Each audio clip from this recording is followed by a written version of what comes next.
반갑습니다. 다코TV의 다코스입니다. 오늘 여러분들 또 흑백 영상으로 찾아왔습니다. 밖에 또 비가 와서 여러분들께 오늘 분위기 있게 한번 또 말씀드리고자 영상 촬영을 모드를 또 바꿔봤습니다. 오늘 제가 여러분들과 한번 말씀드릴 주제는요, 제목을 제가 이렇게 지어봤습니다.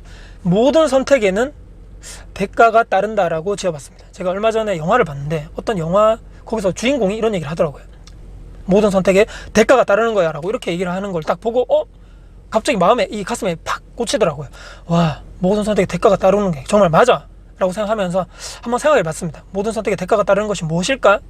저의 얘기를 한번 들려드리고자 하면 아마 이해가 조금 더 쉽고 빠르실 것이라고 생각을 합니다. 저는 예전에 이제 태어난 곳은 제가 경북 의성이라는 시골 마을입니다. 상당히 산골짜기, 완전 뭐 버스도 거의 안 다니는 그런 지역에서 제가 태어났는데, 예전에 제 부모님이 근데 제가 이제 자식으로 태어난 거에 대해서는 제 선택이 아니죠. 선택이 아닌데, 거기서 이제 나오고 자라서 초등학교 1학년 때까지 제가 대구로 이사를 나오기 전까지는 저희 부모님이 그냥 거의 거기서 그냥 농사만 짓는, 그냥 농사 기술밖에 없다는 거죠. 그래서 상당히 가난하고, 거기 시골 마을에서 얼마나 부자가 있겠습니까? 그래서 상당히 어려운 이런 여건 속에서 저와 여동생과 이제 저희 부모님 같이 4식구가 살았는데, 이게 예전에 이제 제가 언뜻 이런 생각이 나는 거예요. 예전에 한 기억이 뭐냐면, 어릴 때 기억이지만 집에 막 저희 아버지 친구분들이라든지 막 오셔가지고 막 어울리고 술도 한잔 하시고, 예전에는 막 담배도 막 저희 앞에서 막 피셨고 어른들 막 그러셨잖아요. 그래서 고속도 치시고 막 놀고 그랬는데, 어느 한날은 시끌시끌 하더라고요. 학교 갔다 오니까 무슨 얘기냐는지 봤더니만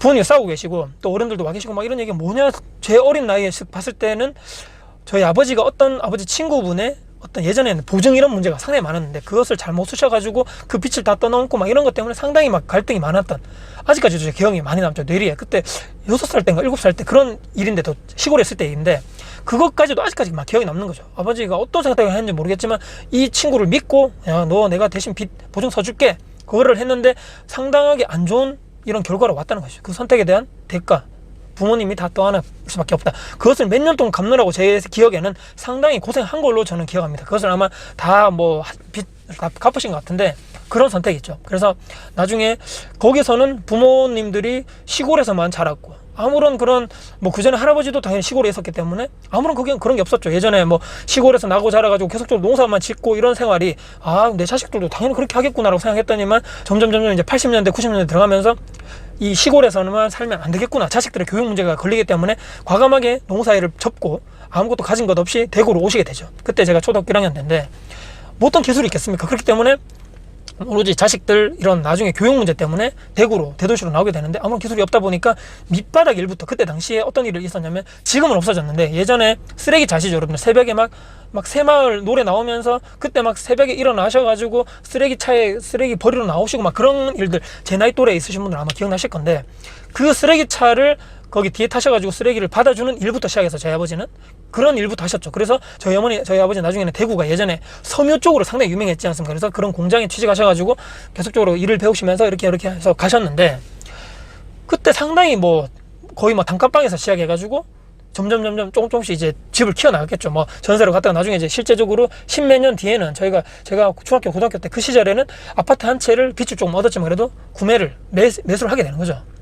그때 당시까지만 해도 이것을 통해 가지고 재테크를 해야 되겠어 이런 생각이 아니고, 그냥 나중에 내가 돈을 많이 벌어 가지고 우리 4식구 이렇게 내 집 마련 하나 해야 되겠다 해서 작은 소형 아파트를 한 채 분양을 받으셔가지고 나중에 거기서 살게 되는 거죠. 근데 제가 오늘 쭉 이런 말씀 드리면서 왜 말씀드리냐면, 지금도 마찬가지입니다. 저희 부모님, 제가 10년 전에 부동산 투자를 했을 때도 마찬가지고 현재도 마찬가지고, 이런 걱정하시죠. 부모님들은 투자 쪽에 전혀 모르시기 때문에 지금 그렇게 빚내서 하는 게 맞냐, 또는 타 지역에 계속적으로 그렇게 투자를 계속적으로 늘려가는 게 맞냐, 전세 끼고 사는 게 맞냐, 분양권 사는 게 맞냐, 지금 이렇게 원룸 사가지고 원룸도 그냥 통건물을 사서 대출 은행 끼고 또 보증금 끼고 내 돈 어느 일부를 넣고 이렇게 하는 건데, 그렇게 해가지고 빚내서 하는 게 맞냐, 이런 얘기를 지금도 하고 계시다는 얘기죠. 거기에 대해서 아무런 걱정이 없다는 건 말씀이 아니고, 그 부모님은 예전에 학교 다닐 때도 마찬가지고 지금도 마찬가지고 빚에 대해서, 그때 아까 예전에 빚 보증 그런 문제가 있었기 때문에 좀 그런 생각이 드는데, 학교에서조차 또 그 위에 저희 할아버지 할머니 세대에서도조차 어떻게 나중에 자본주의를, 지금 대한민국 예전에도 자본주의였고 지금도 자본주의 세상인데, 어떻게 해서 돈을 벌고 어떻게 해서 네가 나중에 점점 나이가 들었을 때 뭘 해야 되고 어떤 투자를 해야 되고 어떤 재테크를 해야 되고라는 그런 아무런 가르침이 없었다는 거죠. 지금도 마찬가지 아닙니까 여러분들? 지금 제 아이도 학교를 다니고 그렇게 하겠지만 학교 과목 중에서 경제라는 과목이 있다거나 부동산을 어떻게 해야 된다거나 그걸 가르쳐주는 선생님도 없을 뿐더러, 선생님도 다 모를 뿐더러 이 부모인 아무런 지식이 없는 부모로서도 내가 지식이 없다면, 내가 경험이 없다면 내 자식에게 그렇게 설명해주고 그렇게 가르쳐줄 아무런 자격이라든지 그런 자질이 없다는 것이죠. 못 가르쳐준다는 얘기입니다. 제가 말씀드리는 것은 자식 교육, 뭐 부동산 재테크, 뭐 어떤 뭐 또 다른 뭐 선택에 의해서 가지고 처음에 제가 말씀 주제했죠. 모든 선택에는 대가가 따를 수밖에 없다는 거죠. 나는 열심히 공부만 했어. 나는 열심히 회사 다니면서 뭐 회사 뭐 계속적으로 개근하고 뭐 이렇게 뭐 휴가도 잘 안 쓰고 열심히 나 회사를 위해서 충성하고 나는 일만 했어. 근데 나는 왜 못 살아라고 한탄할 일만은 아니란 얘기죠. 그 사람이 잘못했다는 얘기가 아니고 오로지 그 회사의 일에만 열심히 하는 그것이 오히려 내 발목을 잡았다는 것이죠. 어떤 사람들은 열심히 일도 하지만 나머지 시간에 내가 퇴근하고 또는 뭐 주말 휴일에 남들이 다 쉬고 놀 때 그런 선택을 하는 그 사람에 비해서 내가 예전에 뭐 퇴근해가지고 공부를 하시는 분, 뭐 이렇게 주말에 현장을 가셔가지고 부동산 임장을 하시는 분들은 그들만의 선택이 있다는 거죠. 남들과는 다른 선택을 했단 말이죠. 그래서 이분의 선택을 하는 거에 대해서는 그들만의 대가가 따를 것이고, 또 열심히 말해서 뭐 퇴근해서 공부하시는 분들, 또 부동산 공부, 뭐 주식 공부, 어떤 재테크를 통해 가지고 공부를 해서 실전 투자해가지고 많이 자산을 늘렸단 말이죠. 그분들에게 또한 또 다른 대가가 필요하다는 얘기죠. 또 어떤 대가가 필요하겠습니까? 내가 만약 부동산을 샀는데 팔려고 한다는 말이죠. 예를 들면 그럼 팔려고 하는 그 대가가 무엇입니까? 어떻게 해야지만 세금을 줄일 방법이 무엇이겠는가? 또 언제 팔아야 되겠는가? 또 언제가 최고점이겠는가? 그때 어떻게 하면 팔 수 있을 것인가에 대한 공부를 해야 되는 대가가 또 따르겠죠. 또 내가 계속적으로 자산을 계속 늘리는 투자를 할 것인가? 아니면 나 이 정도만 됐어, 나 여기서 스탑하고 그냥 이제 뭐 조금 여유를 부리면서 살 거야라는 또 다른 선택의 그런 대가가 따라온다는 거죠. 여러분들, 인생은 선택의 연속이라는 얘기가 있죠. 우리가 처음에 제가 말씀드린 내가 어떤 부모 밑에서 태어날 것인가에 대해서는 그건 내 선택이 아니지만 나중에 점점 커가면서 내 의식이 수준이 점점 올라오고 내가 스스로 내 자기결정권이 뭐 생길 때, 그때부터는 모든 것이 내 하루하루 매 시간 매 순간 매 초가 다 인생은 선택의 연속입니다. 이 영상을 보시는 분들, 오늘 영상 제 이렇게 다코스라는 사람의 유튜브 영상을 클릭하셔서 보시고 있는 것도 선택이고, 아니면 썸네일만 보고 뭐 또 별거 없겠다 하면서 패스하시는 분들도 그분들에 대한 선택일 것이고, 저도 오늘 제가 열심히 매장에 나와가지고 일하고 또 이렇게 유튜브 찍는 것도 저만의 선택, 또 이 선택에 대한 대가가 또 따르겠죠. 여러분들, 제가 오늘 드리려는 말씀은 인생의 모든 선택에 대해서 대가가 따르는데, 여러분들 과연 그 선택에 대해서 대가가 충분히 나에게 올 것이라는 충분하게 내가 그런 뭐 준비, 아니면 뭐 이렇게 뭐 대가를 치를 뭔가 내가 뭔가를 하고 있는 것인가?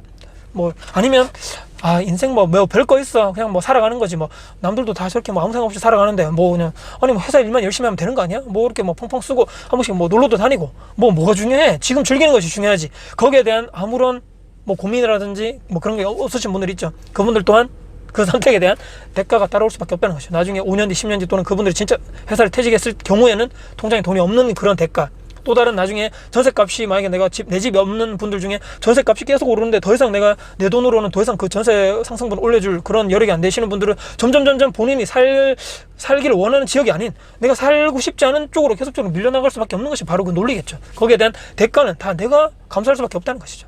자, 여러분들, 이 영상을 보시는 분들은 반드시 내 책임과 내 선택에 대해서 어떤 그 결정 하셨으면 거기에 대한 책임도 있고 거기에 대한 대가가 충분하게 나에게 따라올 것이라는 것을 이미 스스로 감지하시고 예측하셔가지고 모든 것을 스스로 준비하시고 예측하고 대책을 세우시는 여러분들이 됐으면 하는 바람에서 오늘 이렇게 영상을 촬영 마무리하도록 하겠습니다. 모든 선택에는 대가가 따른다, 반드시 명심하시고요. 저도 그 말을 계속적으로 새기면서 이런 선택을 했을 때 이런 대가가 따라오겠구나라고 생각을 하고 대비하고 준비하는 다코스가 되도록 하겠습니다. 영상 오늘 봐주셔서 감사드리고요. 다음에도 도전 영상 가지고 찾아뵐 것을 약속드리면서 영상 마무리하도록 하겠습니다. 지금까지 다코스TV의 다코스였습니다. 여러분들 감사합니다.